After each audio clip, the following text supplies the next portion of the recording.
Oke, halo guys, balik lagi bareng gue ya di channel Dividen Investor TV. Hari ini hari apa nih? Hari Rabu ya, tanggal 10 September tahun 2025.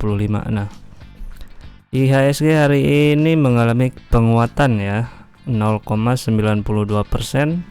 berada di angka 7.699. Transaksi hari ini valuasinya 14 triliun ya. Sementara asing masih net sell ya 1,2 triliun ya, tapi nggak apa-apa lah. Kita sebagai investor fundamental yang kuat harusnya sih santai aja ya. Harusnya kemarin sih Senin sama Selasa lu harusnya kalau ada duitnya ya, lu bisa beli tuh banyak emiten-emiten bagus yang pada diskon. Kalau ada duitnya lu harusnya beli, kalau nggak ada lu ya melongo doang, nggak usah dipaksain gitu, ya udah liatin aja gitu. Nah, semoga aja kedepannya ekonomi kita semakin bagus ya di bawah Kementerian Keuangan yang baru nih, yang ngomongnya agak-agak ceplas-ceplos, tapi semoga aja apa yang diomongin dia bisa ngebuktiinnya gitu, kedepannya ekonomi Indonesia semakin bagus gitu. Nah, kali ini gue pengen bahas saham perkapalan ya, Transpower Marine atau si TPMA ya. Ini seharusnya sih sahamnya bagus ya. Kalian ada yang pegang apa enggak nih? Dividennya dia gede-gede terus biasanya, dan kinerja Q2 2025 gimana nih, kita bahas sekarang. Oke. Sekilas tentang perusahaannya, dia IPO di tanggal 20 Februari tahun 2013 ya. Harga IPO-nya 230 perak, lembar saham saat IPO 395 juta lembar. Berarti dana hasil IPO-nya kurang lebih 90 miliar. Terus saham free float-nya ada di angka 33%. Terus transaksi hariannya berapa nih? 2 miliar ya. Ya lumayan lah ya. Kalau duit lu udah 1M atau 2M ya liquid lah untuk hariannya gitu. Cuman kalau di atas 2 miliar ya lu harus jualnya bisa sampai 2-3 hari gitu. Oke, jadi jangan gede-gede ya, jangan di atas MM-an kalau lu mau exit gitu. Tapi kalau lu mau stay lama ya nggak masalah, jual nyicil juga nggak masalah, oke aja. Terus lembar saham sekarang ada di angka 3,5 miliar lembar saham. Harga hari ini closing di 580, berarti market capnya ada di angka 2 triliunan ya, lumayan. Terus pundaknya, total likuiditas di Q2 dia ada di angka 2,2 triliun. Harga buku dia sih 655 ya. Berarti PBP-nya masih di bawah 1, cuman 0,9 kali gitu. Terus liabilitasnya 1,7 triliun ya, masih 75% lah ya. Terus sebenarnya sih kalau bisnis kapal itu sebenarnya dia padat modal ya. Jadi modalnya gede, terus penyusutannya juga gede, jadi laba-laba yang tergerus juga jadinya lumayan gitu, terkurangi oleh aset mereka yang disusutkan gitu kan dalam laporan keuangannya. Total aset ada di angka 4,4 triliun lah ya. Terus PE nya di angka 6,5 kali. Laba ditahannya nih ada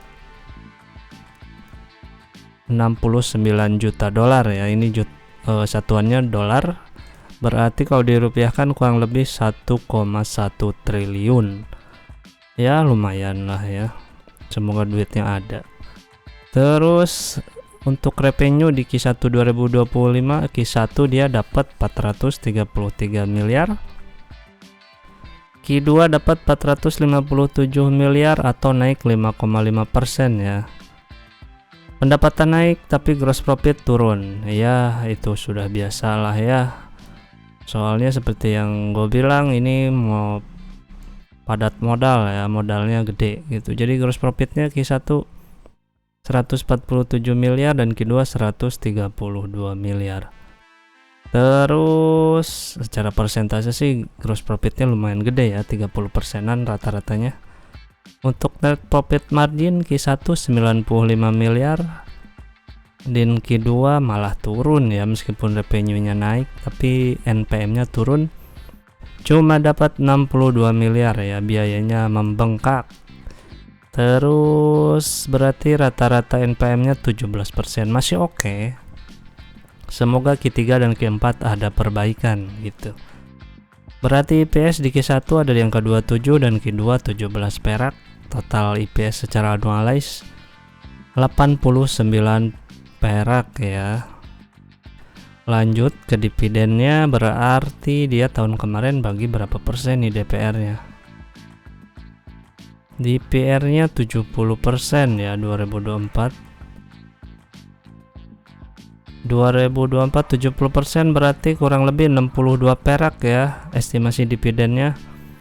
Di harga sekarang sih 10,8% dividen yieldnya ya, sangat besar ini, sangat gede. Apalagi kalau Q3 dan Q4 bisa naik IPS-nya ya, tentunya bisa 11% atau 12%-an lah ya targetnya.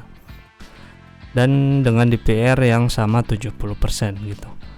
Terus secara dividen historinya dia aman ya, dia kan 2013, 14, 15, 16 bolong, 17, 18, 19, 20, 21, 22, 23, 24, 25. Dia oke ya, cuma 2 kali doang dia selama IPO bolong. Sisanya dia bagi terus ya. Nah, ini lihat dari 2023 meluncur, meroket ya, 14%, 15%, 21%, dan ini kurang lebih 11% nih. Untuk 2025 dibaginya kan tahun depan ya, kurang lebih 10-11% ya kalau nggak meleset. Kalau kinerjanya minimal stabil atau stagnan, asal jangan turun aja lah ya. Terus harga warasnya sekarang ada di berapa nih? Berarti ada di angka 626 sampai 1252. Sekarang 580 ya, masih sangat murah. Apalagi sekarang ya IHSG lagi tertekan, mungkin ini bisa menjadi kesempatan buat kalian ya masuk di saham ini. Tentunya kalian harus baca-baca lagi dan tentuin apakah ini cocok dengan kondisi ekonomi sekarang dan cocok dengan kondisi investasi yang kalian anut ya. Ini sangat cocok sih untuk dividen play. Cuman kalau untuk value investing ini agak lemot ya, malah cenderung turun sih untuk tahun-tahun ini tuh. Tapi biasa-biasa aja ya, stabil aja, dari 3 tahun juga naik 63%. Year to date, nah kalau year to date turun 9% ya. Oke, kayaknya tentang si TPMA itu ya yang bisa gua sampaikan. Intinya dia bisa lah 10-11% untuk dividen tahun ini yang akan dibagikan tahun depan tentunya ya. Dia baginya bulan Mei ya, masih banyak waktunya lah buat lu ngumpulin kalau lu tertarik. Oke, sekian dulu video kali ini. Semoga video ini ada manfaatnya dan sampai ketemu di video gue selanjutnya. Dan ingat, karena hutang harus dibayar. Bye bye.